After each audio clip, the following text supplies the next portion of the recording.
Iran already had to deal with 2 Marine Expeditionary Units heading toward its territory. Now, the US is about to do something historic. A powerful force is heading to the Strait of Hormuz, and it will change the way the strait is run forever. Elite paratroopers are en route. They're preparing to dominate Hormuz. Iran isn't ready for what's coming, as the US is moving up a gear in Operation Epic Fury. Following weeks of speculation about their deployment, the 82nd Airborne Division is being deployed to the Middle East. The Pentagon announced the news on March 24th, and it amounts to the US sending over 2,000 of its most elite paratroopers into the war zone that has been created in Iran.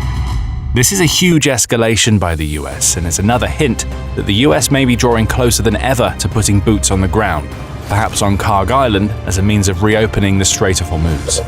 The Washington Post reports that US officials have approved written orders for the deployment, which have been sent to the 82nd Airborne Division's Fort Bragg headquarters, along with being sent to soldiers who are part of the unit's 1st Brigade combat team.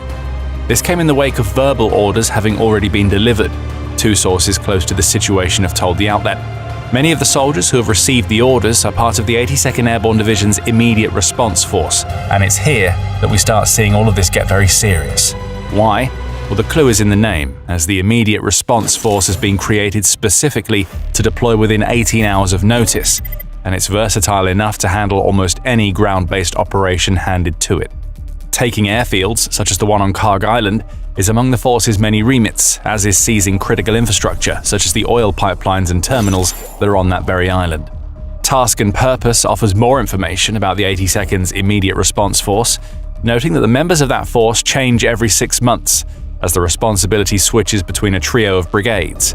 Upon being designated as IRF-1, that brigade's responsibility for half a year is to be the readiest of the 3 to be deployed. The structuring goes even deeper than that, as within the selected brigade are a battalion and a company dubbed IRB-1 and IRC-1 respectively, who will be the frontrunners for deployment at a unit level. What we see here is that the US has created a force that is purpose-built to respond to emerging crises. What's happening in the Strait of Hormuz right now is nothing if not a crisis, especially as Iran's blockade of the strait has led to oil and gas price chaos.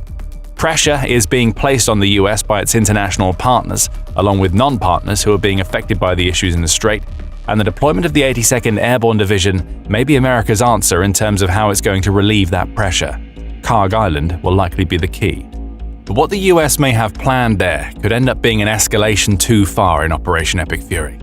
As for the 82nd, speculation has been rife for weeks that something like this is about to happen. On March 6th, the Washington Post reported that a big change of plans led to rumblings that the division was about to head out to Iran. Members of the 82nd Airborne Division had been scheduled to take part in a major training operation, only to have those plans be abruptly cancelled, leading to elite paratroopers being told to stay put in North Carolina rather than joining their colleagues in Fort Polk, Louisiana for the exercise.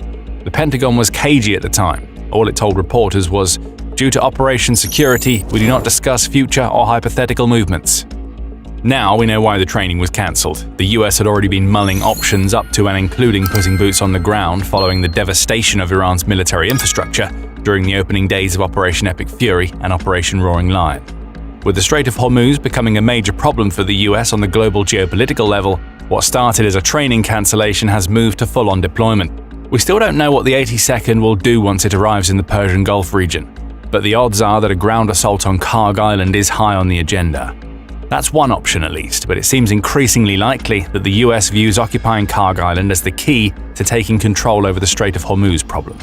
The 82nd has the ability to threaten targets in the Gulf region without having to directly transit the dangerous strait. Axios reports US Marine Colonel Mark Kansian, who is now a senior advisor with the Center for Strategic and International Studies International Security Program, as stating, Kharg Island falls into that remit, as the 7.7 square mile island is located to the northwest of the strategically vital strait, making it far enough away for the 82nd to avoid the strait entirely, though close enough and, as you'll soon find out, important enough to make capturing the island worthwhile for the US when it comes to reopening the strait.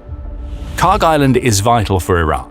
Lying just 20 miles off the country's coast, the small island has a population of just 20,000 people, and most of those people are oil workers. That highlights what makes this island so vital for Iran, as those oil workers oversee a terminal that is the main point of departure for 90% of the oil that Iran sells to other nations. That oil is the Iranian regime's economic lifeline. In 2024, which is the most recent year for which we have concrete figures, Iran generated $43 billion from its oil sales, which was a $1 billion increase over the previous year. But the really important piece of the puzzle here, according to GIS reports, is that $43 billion accounted for 57% of Iran's total export revenue in 2024. So with 90% of Iran's oil moving through Kharg Island before it can be sold, it's clear that the island is a major vulnerability for the regime, which means that it would be vulnerable while landing and if attacked by armor. Adding that there is a lack of nearby support for the division, Kansian adds, which seems to reference the fact that Iran and its missile launch sites are a lot closer to Kharg Island than any friendly US bases, and it's clear that America's plan for applying pressure to Iran to reopen the Strait of Hormuz is more complicated than it first appears. The US has taken steps to overcome the armor challenge at least. We mentioned earlier that airstrikes against Kharg Island's military infrastructure have already taken place. Presumably, that involved the destruction of the island's armor units, though it's also worth noting that these initial strikes took place about 2 weeks ago, at the time of this video's publication. Could Iran have moved more armor onto the island by now? It's possible, and that's a challenge for the US. Another counter to the argument that the 82nd Airborne Division won't be able to take Kharg Island is that it's not the only unit that's heading into the Persian Gulf. Ahead of the announcement of the 82nd's deployment, the US has already sent a pair of Marine Expeditionary Units, or MEUs, in Iran's direction. The USS Tripoli Amphibious Ready Group, which includes 3 warships and 4,500 personnel, including the 31st MEU and its 2,200 members, is already en route from Okinawa, Japan. They're being joined by the 11th MEU, which is embarked from San Diego with the USS Boxer Amphibious Ready Group. That MEU has a similar number of members, so what we're seeing here is that the US is actually deploying several more thousand soldiers to the Persian Gulf than the unleashing of the 82nd Airborne would suggest. The involvement of the MEUs would change everything about a Kharg Island takeover. These are amphibious assault groups that exist to overcome the types of challenges that Kansian says the 82nd will face if it attempts to take Kharg Island alone. Time magazine notes that MEUs are also often the first ground forces to arrive at the scene of a conflict, and they combine hundreds of infantry troops with armored vehicles, helicopters, fighter jets, and artillery. Practically everything that could be needed to tackle an armored response on Kharg Island by Iran. MEUs are contained forces designed to handle almost any situation, and the US is sending 2 of them to Iran, along with the 82nd Airborne Division. What we may be seeing here is the US attempting to counter for another of the challenges that comes with putting boots on the ground on Kharg Island, which is that it's not necessarily taking the island that will be the problem. Behind that challenge lies the far bigger issue of holding Kharg for as long as is needed to put pressure on Iran in the Strait of Hormuz. As huge a bargaining chip as taking Kharg Island would deliver to the US for the Strait of Hormuz crisis, Iran has potential responses to US plans. One of those responses could be to slice off its collective nose to spite its face. In other words, Iran could emulate the acts of Saddam Hussein in the Kuwaiti oil fields during the Gulf War and simply burn the Kharg Island oil facilities to the ground before the US gets its hands on them. That would take away the bargaining chip and give the US forces a massive fire to deal with from which they can't easily move upwind, especially if Iran times the destruction so that it occurs after America's forces have occupied. However, it would also mean that Iran destroys oil facilities that could take years for it to rebuild, which plunges. The Iranian military claimed on March 25th that the US is failing to achieve its goals and that it's essentially negotiating with itself. The spokesperson for the Unified Command of Iran's Armed Forces, Ebrahim Zolfakhari, has said as much, declaring, "Has the level of your inner struggle reached the stage of you negotiating with yourself?" Before adding, "Don't call your failure an agreement." The BBC adds that many in Iran don't believe that the Islamic Revolutionary Guard Corps is willing to negotiate with the US, as it's too steadfast in its fundamentalist beliefs to allow even the destruction of huge swathes of its military infrastructure to sway them from its goals. It's difficult to untangle what's really going on when both sides are sending such different messages, and that may reveal the real reason why the 82nd Airborne Division is heading to the Persian Gulf. The occupation of Kharg Island is still very much a possibility, but what we may be seeing right now is that Trump is buying time with his talks about negotiations, which he is using to purposefully create confusion in Iran. After all, Iran's regime is in a rough spot. Fracturing has clearly occurred after multiple levels of leadership were taken out, so communication within the regime may not be as on point as it needs to be. Maybe some in the regime are talking to the US while others think no negotiations are happening. Who knows? And that's the point. Trump may be playing into the situation while more US troops head toward Iran. As all of this is happening, the 82nd is sailing. It's going to be joined by 2 MEUs. Even if Kharg Island isn't on the agenda, This represents the US sending a clear message to Iran's regime. If negotiations aren't actually happening, then they need to start soon. The US is showing Iran that it's ready for any eventuality up to and including putting boots on the ground, and it's strengthening that particular part of its posture in the Persian Gulf region by the day. Something historic may well be about to go down in Iran, and it's what Iran fears most. The US has batted the ball into the Iranian regime's court. How the regime responds will determine what happens next. If the US is planning to take Kharg Island to force the loss of Iranian control in the Strait of Hormuz, it's setting up well for the possibility. And before US announcing aerial the deployment assets of the continue 82nd to patrol Airborne, the Iranian the coastline. US missile launch sites are being destroyed, which helps to mitigate the sitting duck challenge. Still, the question has to be asked, is it really worth sending the 82nd Airborne and 2 MEUs into Kharg Island? To the US, the answer is likely a resounding yes, though there is also another reason why all of this ground power could be heading to Iran. Before we explain what that is, the Kharg Island occupation would be all about reopening the Strait of Hormuz. We've already told you that the island will be a major bargaining chip, and it's one that the US will be delighted to be able to play, given what's happening in the Strait right now. This single waterway has mostly been blocked off by Iran since the start of Operation Epic Fury, which is an issue, given that 20% of the world's oil and liquefied natural gas passes through the strait.